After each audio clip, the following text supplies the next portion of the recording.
Yeah, I mean, right, last month we did just under 100K.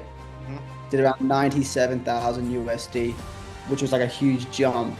And I'll hop on Slack and I look at my payment process and I was like, there's no fucking way he's closed the deal. Bro, I was over the moon. I was like, I just made money while I was flying. Just stop being a bitch. Yeah. Like, it's literally just ramp your ad spend, pay this guy to do this, and then just fucking go for So, Sam, my friend, welcome to the channel. So, it. we'll start off by if you could just give everybody who doesn't know you a rundown of who you are, what you do, what agency you run, and where you're at, and basically what you did last month, and then we can take it from there, bro. Nice one. Yes, my name is Sam Arch. I run an agency in the gym niche. We're kind of sub niching into martial arts schools. We've been doing that for the last couple months. That's played a huge factor in having like one simple product to scale and just kind of one offer, and one client we serve. Yeah, I mean, right, last month we did just under 100K. Mhm. Did around 97,000 USD, which was like a huge jump from what we were doing previously. And that's where we're kind of at right now. We're just trying to sustain anywhere from 70 to 90K, and just kind of hover around there because we did hit a lot of PIFs, which took us to the 97K for the Mhm. last month. But now I'm just trying to sustain it with the team and just grow the team to be able to actually manage these clients and not just have a bunch of shit break and then fucking trying to figure it out. I just want to be able Yeah. to sustain that level. Boom. So you've got up. I bet that must have pissed you off, bro. 3K off. 3K off the 100. Bro, I was one PIF away, bro. One piff. To be honest, it doesn't like you think it makes a big difference. At the end of the day, I mean, what was your margin on that? Just out of curiosity, if you're comfortable sharing, probably pretty high, Yeah, right? it was nuts because I had such a small team. It was like me and a media buyer when we first started like ramping things Yeah. up. The team was so small. So like the margin, it was around 85%. I think it was like a bit higher, like 86% profit, which is absolutely insane. But yeah, it's not going to be that again. I don't think I'm ever going to have like that healthy of a margin just because now Hmm. I've got the systems and I'm You've trying got to to grow build the the. foundation now, right? Yeah, that's it. Hmm. And what do you think? Because like, what was you at before that? Like 2 months ago when I joined the program, I was Yeah. doing best month we had was like 40, Hmm. like 44, but I was hovering between 30 and 44. So I basically tripled the business in 2 months. What the fuck? What do you think was the biggest levers that you pulled to triple the business, or what do you think you did differently to other people? I mean, I kind of posted this in the group a bit, but I just I saw I that went video. It's fire. I just went all in. I just stopped being a bitch, just ramped the ad spend because I know that I'm closed, right? So the problem's not closing. I think the problem was like being scared to ramp the ad spend, like not just being completely unattached to it, right? Because I ramped ad spend to like 500 USD a day and I was just completely unattached. Like there was like a week where I closed like one deal and it was a super shit week. And I was thinking, fuck. And then the next week we closed five and it all just kind of took Hmm. off from there. So it was just being unattached from the ad spend and then just ramping up, knowing that I can close the deals if they come in and then just making a few key hires as well. A big thing was the appointment setter. Before I joined, I had like a massive limiting belief, like I don't need an appointment setter, right? It's just kind of a Hmm. waste. Like I'm running ads, they should just book their own appointment. They should be warm leads. But then I was doing okay, but I got the appointment setter, and I mean, we ran like a massive DR campaign. He went crazy on it, booked a ton, and it was making the actual sale a lot easier. I'm Yeah. closing at like 75%, but the reason I'm doing that is because the appointment setter just nurtures the lead, and it's a one call close as well. But they actually having like a 20-minute call with the appointment setter. Yeah. They're already nurtured by the time they hop on, and they're actually just ready to buy. Like it makes it Hmm. so much easier. That was the big Bro. thing. Setter is like one of the highest leverage things you can do, bro. And people think it's an expense, it's an investment, right? Like you pay 2K a month for a setter, you make an extra 20, 30, 40, 50, if not more every month. It's a And you save great so much conversion. time as well, dealing with Well, I low wasn't quality setting my people. calls. Yeah, I wasn't even setting my calls. I was just booking everyone. And then my calendar was booked out, which looked really great, but they weren't qualified. And the show rate was pretty shit. So the setter sorted that out. He only put the qualified people on. And the show rate bumped up to 80% as well. Mm-hmm. So everyone's showing and they're qualified and they're nurtured and they're just ready to cop. So it's just piff. It's Yeah. the easiest piff you. So you were just piffing. Do you know what your piff collection rate was? Was it pretty high? Like everybody piffing? Oh, I actually don't have the number on the piff collection rate. That's a crazy one to have. But it's definitely over 60% of the That's deals that I good, closed. man. It was fucked. I didn't even Mm. piff during the program. I had a limiting belief on piffing. I thought there's no way they have the money. I thought there's no way they got the 6.5K because we do 6.6K piff. I Yeah. was thinking there's no way they got that up front. And then with the setter, I think the only reason they have that is because they get nurtured so hard. So when I Mhm. actually pitched them, the trust is already built massively. And they like I kind of wanted some MRR, but then I'm shooting for the piff and they're just like, yeah, we can do it. And I'm like, all right, And you cool. buy your retention, man. Like you've pretty much just covered your expenses over the next like 6 months if you allocate it correctly. And it allows you to do bigger ballsy plays, you know, because now you can be more ballsy with your ad spend. The belief's gone, you know, people can piff. You got a setter. Now it's just Yeah. keeping that up in terms of sales flow, but also making sure that you're building it on a sustainable foundation. You mentioned you made some key hires. Was there any on the back end that you made that you feel really changed the game, or was it mainly the setter? Nah, yeah. So it was the setter was huge, right? But then I got the CSM as well. So Mm-hmm. I've been wanting to hire CSM for so long. I actually tried to hire CSM like 6 months ago, but it failed miserably Mm-hmm. because I was hiring out of a stage of like not knowing how to retain the client, and then I didn't even know Yeah. how to retain the client or how to manage it, a CSM. So it was just a massive shit show. So what I ended up doing was I was like, fuck this. I went super hard on learning customer success. But then I was like, cool, now I know how to do customer success. I still don't know how to ramp up a setter. Like what systems do I need?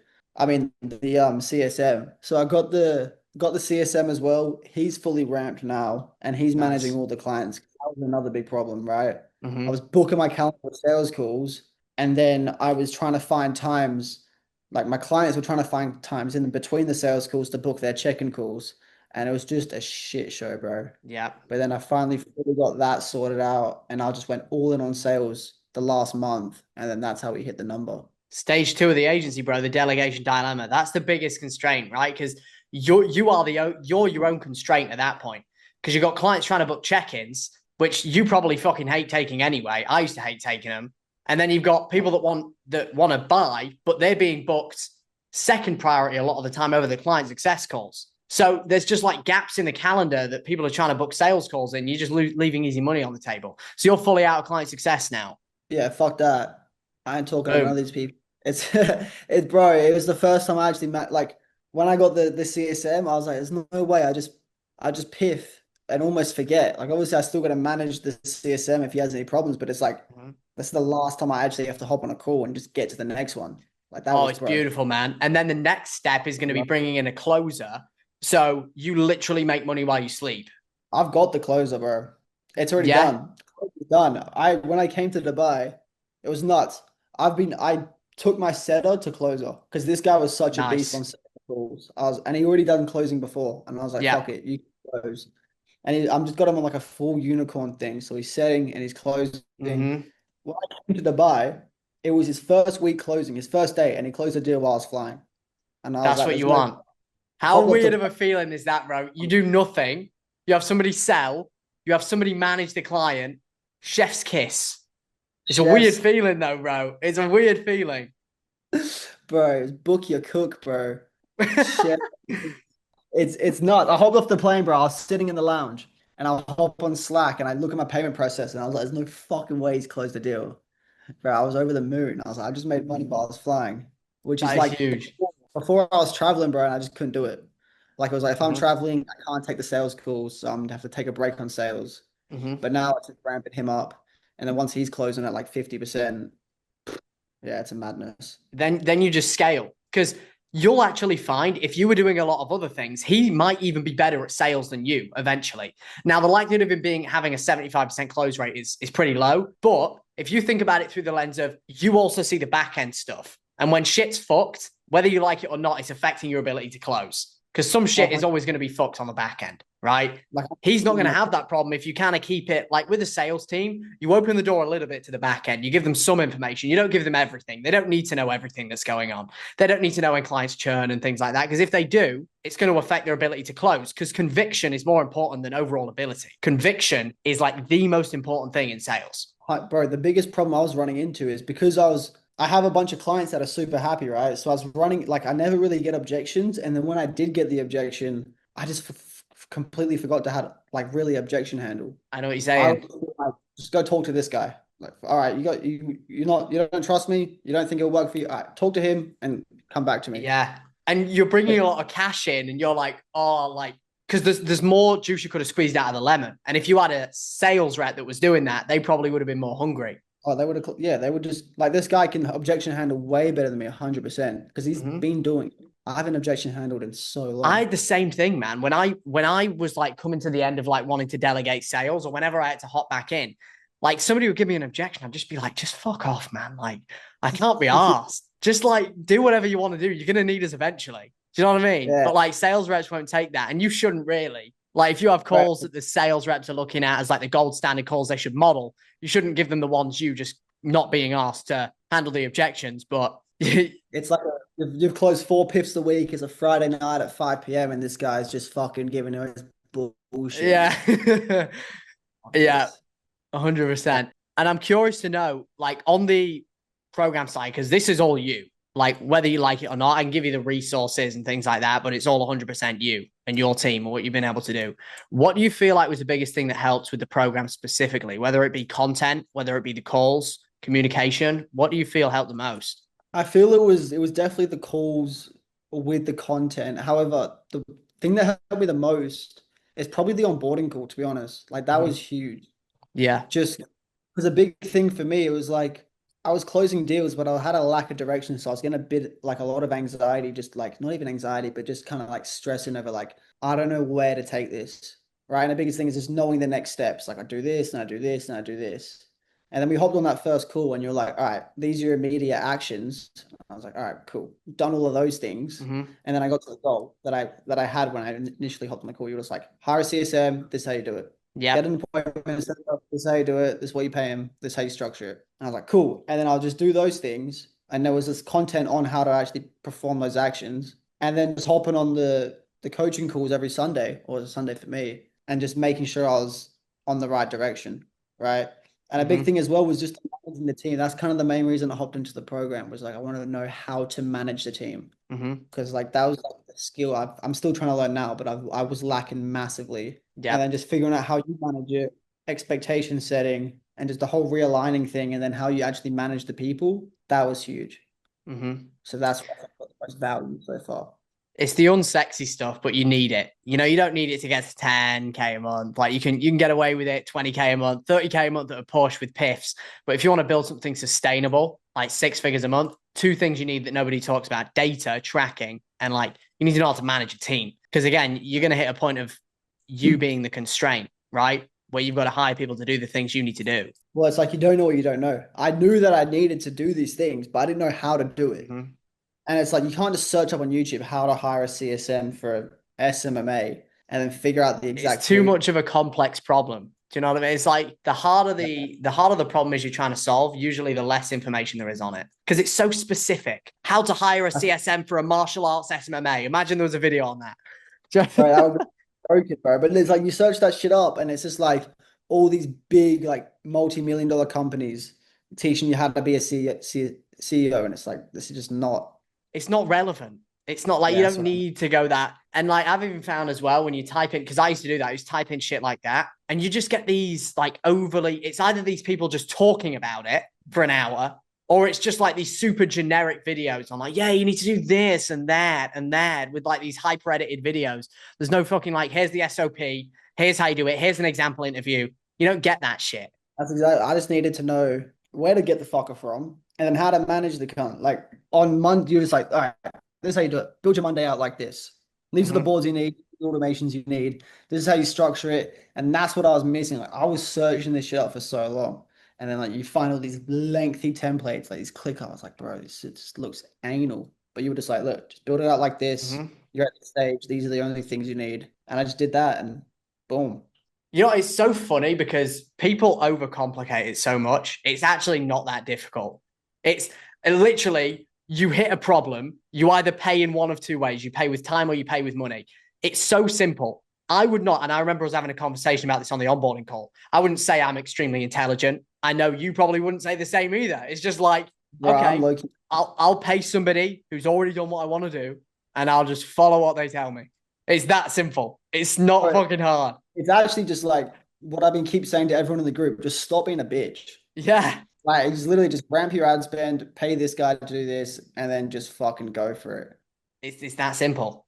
But I feel like once you get to 20, 30K, you feel like you're a bit of a G, right? Hmm. So it's like, oh, I've got to 20, 30K, I could probably figure it out myself. But it's like you kind of when you start the agency, you're like, I'm gonna jump and grow wings as I fall, right? Hmm. And you get to 20, 30K and you think you're a bit of a G. But it's then you have to retake that big leap again. Like I'm just gonna spend a bunch of the money that I made because before it was time when you first started, right? But now it's like I'm gonna spend all the money I've made, take that jump again, and then grow wings, and you get to where you Hmm. want to go. But that was a big Yeah. thing. Just stop being a bitch, pay you, figure it out, ramp ad spend, boom. Hmm. And at each new level, there's a new devil, right? Like level number one is going to be, yeah, it's my time. I've got to figure out how to take a sales call, do outbound, onboard a client. Then there's level number two. It's like, oh, how do I hire a VA? Level number three, okay, how do I now run paid ads to acquire clients? Level number four, oh shit, I've got too many clients. How do I fix fulfillment and retention and all this bullshit? And then, oh, I need a CSM. I've got too many clients. It's just new problems at every level. And you're right. It's like people just they don't act enough, they think too much. You know, I think that's a big strength of like not being overly intelligent. The overly intelligent people usually overanalyze things. And they're like, oh, there's Yeah, 5 million different C squared ways that this could go wrong. You know, like, do it, man. You literally just got to do it. Like, fuck it all. Who, like, a big thing, everyone in the group that keeps, like, bro, I get so many messages from people in the group. They're mm-hmm. like, how do you close it this? Or like, what should I ramp my ad spend to? I'm like, bro, just fucking full port it and then just like figure it out. Like, it'll work out. Mm-hmm. But it's just getting over that, like, that hump of you. Because, yeah, it's like you use your time at the start and then you get over the hump of using your time, but then using your money is a different beast that you need to conquer. It's off when you start investing your money, then it's just next level. Mm-hmm. 100%. Brother, I think that was pretty much everything. Do you have any other final words of wisdom? Let's say somebody's at like 10K a month, 20K a month, they're trying to get to 100, or they're trying to scale to 97K in a month. 97K. What would you tell them? What are the biggest levers or action items that they can take that you haven't already covered? If they just want to scale and then figure it out later, which is the most probably what they want to do, right? Because who wants to think about all the problems you're gonna have? Just fucking get the problems first. Basically, what we covered: get a setter Mm-hmm. and ramp your ad spend, and then the rest will figure itself out. Figure it out when you come to it. But that's the first two things you need to do: stop being a bitch, get a setter, ramp your ad spend, go to the moon. Simple, man. Love it. I think a lot of people are going to get value from this. Thank you, Sam. Ah, Have a good one. appreciate you.